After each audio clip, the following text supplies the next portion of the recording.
Hello, I'm Elijah, and one common thing that we hear about personalities is that we don't really form one until we're about 5 years old. Now, this sounds like it could be a reasonable statement, but we don't want to assume, and as psychology students, it's our job to find out whether or not it's true. The only way to find out if this is a myth or truth is by looking deeper into the study of personality and seeing what the professionals say about it. But first, let's explain what personality is and how it is shaped. Personality is defined as an individual's consistent patterns of feeling, thinking, and behaving, as seen in the Handbook of Personality. There is so much that goes into a person's personality, but genes, which are passed on by parents, and the environment you're surrounded by seem to have the two biggest impacts. Now, most of the time we observe someone's personality as traits, which are long-lasting characteristics like that influence one's behavior across many different situations. For example, there are traits like introversion, self-consciousness, helpfulness, and honesty. Now, these traits are all important to understand because they help explain consistencies in behavior. Now that we have an understanding of what personality is, we can take a look at the question if children have formed a personality before the age of 5. Research has shown that personality actually begins forming earlier than 5 years old.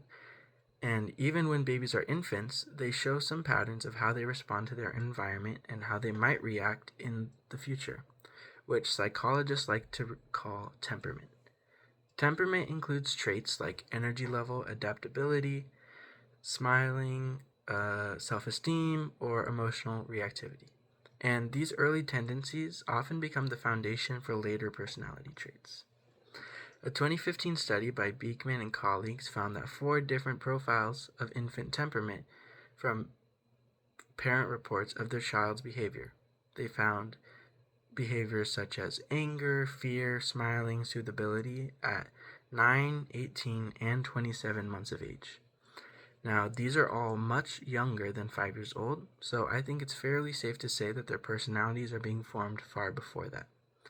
A study by Jerome Kagan found that the infants who are more reactive and cautious in new situations often grew into children who are more shy and reserved, but babies who are calm and curious usually became more outgoing.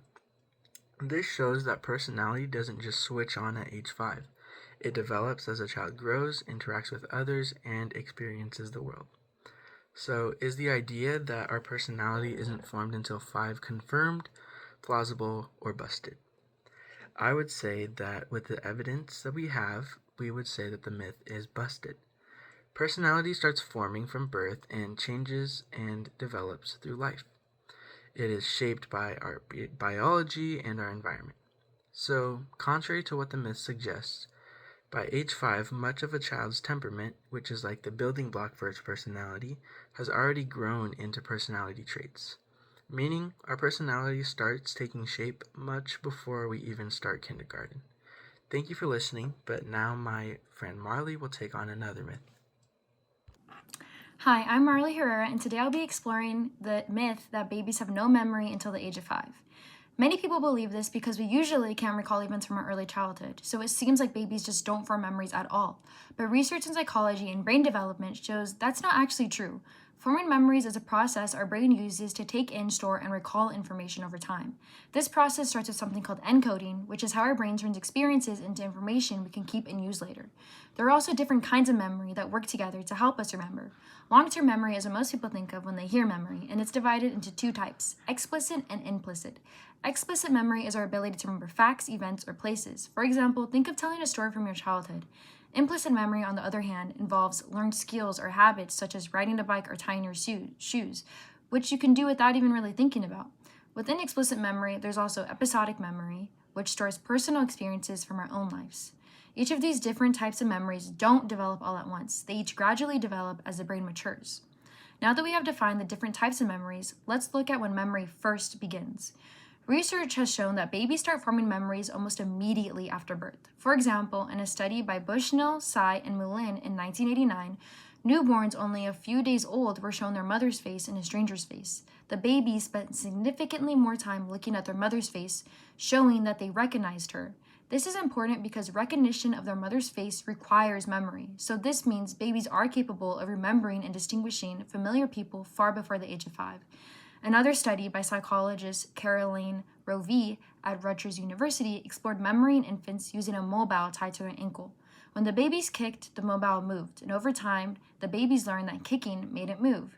Even days or weeks later, when placed back in the same setup, the babies would start kicking again, showing that they remembered the connection between their action and the outcome. So, why do we lose the ability to recall early memory experiences if babies can form memories? This is due to something called infantile amnesia, which is described as the inability to recall events from the first few years of life. The main reason for this is that the hippocampus, the part of the brain that organizes and stores memories, is still developing during infancy. So while it works to some degree, it's not as efficient as it will be as we get older and mature. Because of that, early memories seem more dreamlike or become inaccessible as we grow older. Still, those experiences aren't meaningless. They influence how we learn, bond, and respond to the world, even if we can't consciously recall them. So is this myth that babies have no memory until the age of 5 confirmed, plausible, or busted? The evidence makes it clear that the myth is busted. Babies absolutely form memories. They have the ability to recognize faces, learn cause and effect, and retain information, even as newborns. The difference is that their memory systems are still developing, so those early experiences don't stay with us in the same way adult memories do. Thank you for listening.